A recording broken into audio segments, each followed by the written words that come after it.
Salut tout le monde! Aujourd'hui, je vous parle de comment réussir vos photos en plein soleil.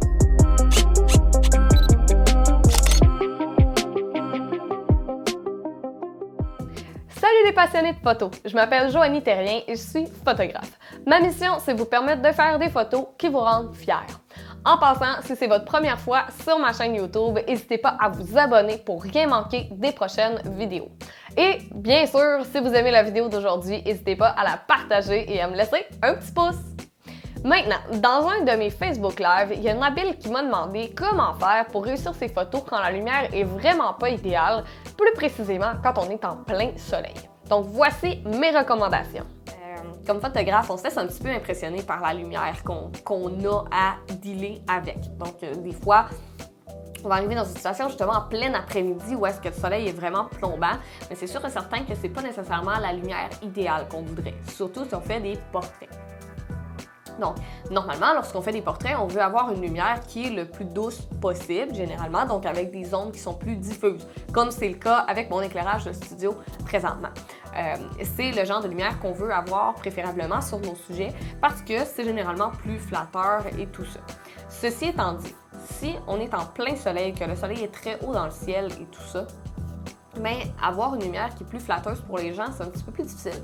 Très souvent, le soleil est vraiment haut, fait que ce que ça va faire, c'est que les sourcils et tout ça vont faire de l'ombre dans les yeux, puis on se ramasse avec les fameux yeux de raton laveur où est-ce que tout est noir autour des yeux. Fait que ça, on veut pas ça. Donc, qu'est-ce qu'on fait pour remédier à cette situation-là? Bien, il y a essentiellement deux choses que je vous propose, les deux choses les plus simples. Lorsqu'on a juste un appareil photo, qu'on est tout seul, qu'on n'a pas d'assistant, qu'on n'a pas d'autres accessoires. Les deux choses à faire, la première, très facile, on tourne le sujet dos au soleil autant que possible. Ça va être la première chose. Ça va permettre de faire en sorte que la personne n'aura pas les petits yeux comme ça.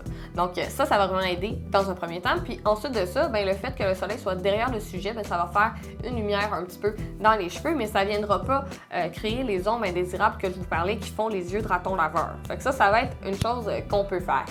Par contre, une solution encore mieux, ce serait de positionner notre sujet à l'ombre. Parce que en étant à l'ombre, ce que ça va faire, c'est que déjà, on a beaucoup plus de contrôle sur la lumière puis la direction de la lumière aussi. Généralement, lorsqu'on place le sujet à l'ombre, c'est les parties autour du sujet qui vont être l'éclairage principal en quelque sorte. Donc, forcément, la lumière devient beaucoup plus douce et tout ça. La seule chose à faire attention avec ça lorsqu'on va à l'ombre, donc souvent lorsqu'on va être à l'extérieur, l'ombre qu'on va trouver, souvent ça va être des arbres ou ça va être des choses comme ça. Si on est à l'ombre d'un arbre, ce qui est à faire très attention, c'est l'ombre des feuillages. Souvent, ça va faire des picots sur le visage des personnes et ça, il faut absolument éviter ça parce que c'est vraiment pas super beau de un. Et de deux, souvent, ça va créer de la lumière qui est vraiment pas égale parce que la lumière du soleil est beaucoup plus forte que la lumière à l'ombre. Donc, ça donne des problèmes au traitement dans un premier temps. Et deuxièmement, bien souvent, on va se ramasser avec des ondes un petit peu surexposées à cause de ces taches-là. Donc, ça va faire attention. Fait que si jamais vous prenez une photo de portrait, vous en allez à l'ombre, vous êtes à l'ombre d'un arbre, par exemple, mais faites super attention de porter vraiment attention à ces taches-là qui peuvent apparaître. Et si vous avez de ces taches-là qui apparaissent sur le visage de votre modèle, c'est super simple, faites juste déplacer la personne un petit peu puis on n'en parle plus, c'est réglé. Fait que ça, c'est mes deux conseils principalement. Si vous avez quelqu'un pour vous assister, à ce moment-là, je vous recommande fortement aussi d'avoir avec vous un diffuseur. Donc un diffuseur, ça va souvent être un tissu. Ça vient souvent avec les réflecteurs 5 en 1 qu'on peut se procurer pour vraiment pas cher sur Amazon, sur Wish, sur des sites comme ça. Et l'idée du diffuseur, c'est de tout simplement le placer entre le sujet et le soleil. Donc, ça va créer une zone d'ombre n'importe où. Fait que si jamais vous avez à faire un shooting en plein milieu d'après-midi dans un champ grand ouvert où ce que vous n'avez pas la possibilité de trouver de l'ombre ou quoi que ce soit, puis que le soleil est tellement haut que même si vous tournez votre sujet de dos au soleil, ça fait une tache dans le front de toute façon. À ce moment-là, d'avoir un diffuseur, c'est vraiment un must. Quand je fais des portraits à l'extérieur, j'en ai toujours un avec moi.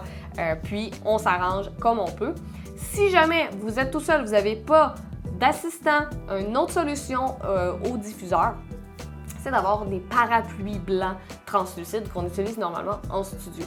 L'avantage de ces parapluies-là, c'est que si vous en avez un qui est quand même grand et que vous faites un portrait, un plan rapproché, ben votre modèle peut tout simplement tenir le parapluie dans sa main et faire en sorte que c'est votre modèle qui va tenir le diffuseur elle-même. Donc à ce moment-là, ben on fait une pierre deux coups, fait qu'on n'a pas besoin d'assistant, mais on a notre diffuseur quand même. Fait que ça peut être vraiment des bonnes solutions à ce niveau-là. Fait que ça serait en gros mes conseils pour faire des photos à l'extérieur en plein soleil puis quand même avoir une lumière intéressante sur les personnes.